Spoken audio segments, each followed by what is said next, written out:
Baik, Assalamualaikum warahmatullahi wabarakatuh. Bersama saya Zainal.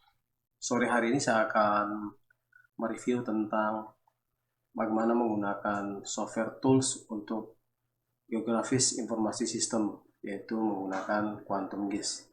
Quantum GIS atau sering disebut sebagai QGIS itu adalah merupakan suatu perangkat lunak untuk mengelola, mengevaluasi, memvisualisasikan, bahkan menarik beberapa data yang bisa diintegrasikan berupa data teks, vektor ataupun raster ya, ataupun database seperti PostgreSQL dan MySQL.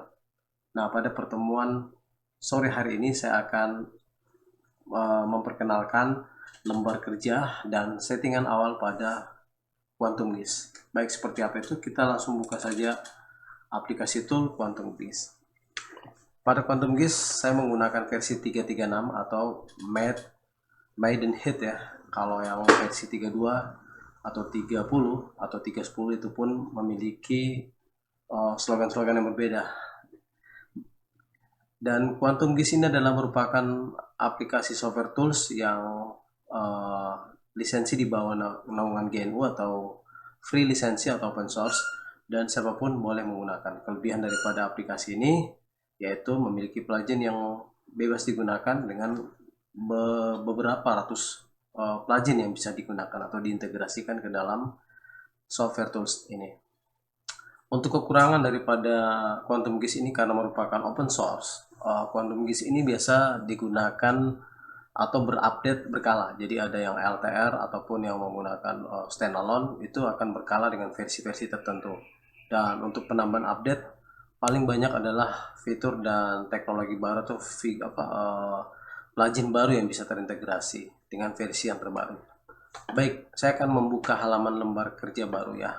Kita cukup klik new project atau lembar new project atau yang ini. Tapi sebelumnya saya akan menjelaskan lembar kerja utama daripada Quantum GIS ini. Nah, pada software Quantum GIS bagian atas sampai ujung sini yang saya select dengan mouse saya, itu adalah toolbar. Jadi ada berbagai macam toolbar standar, yang di bawahnya juga ada beberapa toolbar tambahan, yang tambahan-tambahan tersebut bisa kita dapatkan di plugin. Kemudian sebelah kiri bagian atas, ini saya geser ya, bagian atas ini adalah panel browse. Panel browse ini merupakan repositori tempat kita menyimpan beberapa project ataupun library yang sudah kita install. Salah satu contoh adalah XTile ya, XTile, atau kita ingin menambahkan koneksi ke maps yang misal saya menggunakan server base map ya, misal menggunakan topo ya, misal topo. Kita bisa copy paste aja dari site-nya di topo tersebut, kemudian kita masukkan ke sini, kemudian kita oke. Karena ini kebetulan sudah saya setting, maka saya tidak menggunakan, dan sudah saya install sebelumnya. Seperti itu. Nah, untuk bagian bawah ini adalah panel layer. Panel layer ini nanti akan menampilkan semua project progress yang akan kita kerjakan ataupun layer-layer yang akan kita buat, seperti poin atau titik koordinat, kemudian ada string atau line string garis, ataupun multi point atau polygon berupa bentuk ya, atau model daripada bulat ataupun rupa yang ada di maps utama atau layer utama. Oke, base map ini berfungsi sebenarnya untuk dasar daripada base map, di mana dasar ini menjadi acuan kita akan membuat titik koordinat ataupun garis yang ada di lintas di level layer paling atas. Jadi paling bawah itu adalah layer base mapnya. Oke, kita langsung lihat yang sebelah kanan. Ini adalah layer styling, di mana setiap layer panel yang sudah terisi, entah itu point ataupun polygon, nanti line string akan aktif dengan fitur yang diinginkan. Kemudian kita akan mulai. Cara memulai adalah klik 2 kali atau klik new project seperti ini. Kebetulan saya sudah setting ya. Awal-awal setelah kita install dengan tahapan kemarin, kita bisa option apa yang harus kita lakukan dengan settingan yang biasa saya gunakan ya. Kita bisa menyeting, yang pertama itu adalah general ya, general. Untuk theme saya gunakan theme khusus night ya, biar tidak terlalu terang ke mata ya, saya sengaja gunakan itu. Teman-teman juga bisa menggunakan Kemudian settingan berikutnya adalah masih di general ya, masih di general. Saya menyeting beberapa fitur lain seperti styling, yaitu di digitizing ya. Itu market styling itu awalnya cross, itu kita ubah menjadi non.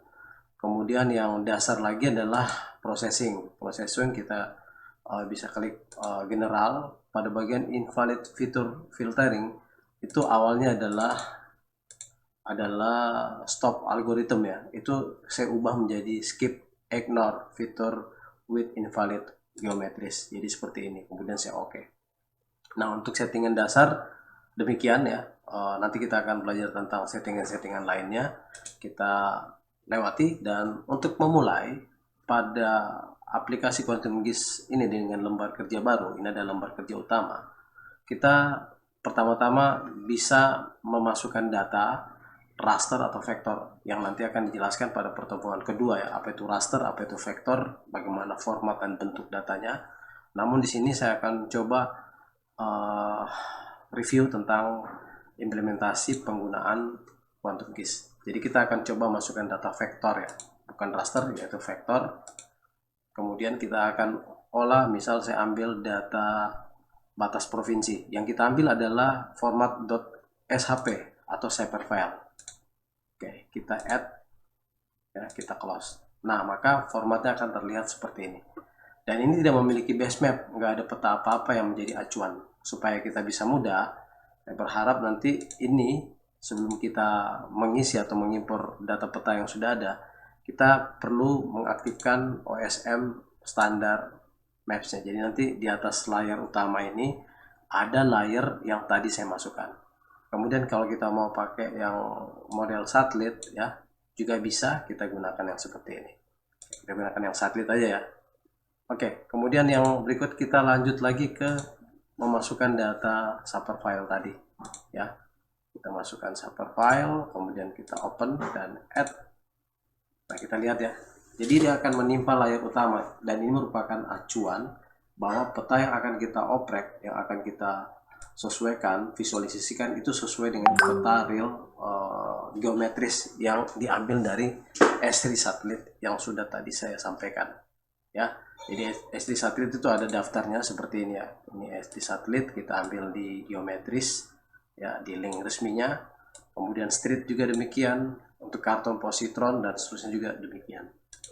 Oke.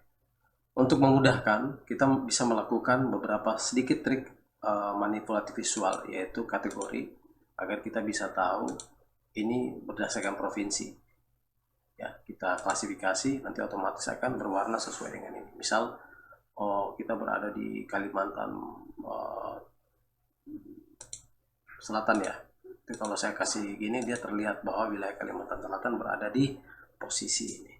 Nah, untuk shaper file tadi memang merupakan layer yang dibuat ya, bukan layer dasar daripada base map. Jadi base map itu beda. Base map itu bawaan ketika koneksi internet terhubung, maka dia akan memanggil geometris yang terbaru dari Google Maps. Ini sepertinya Australia sudah mendekati Indonesia ya, terlihat ya.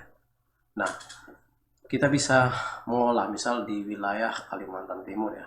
Misal Kalimantan Timur, kita akan lihat di wilayah Balikpapan ya. Saya matikan dulu ini. Nah, ini terlihat di sini Balikpapan ya. Nah, seperti ini. Kita akan melihat apakah Balikpapan ini ada beberapa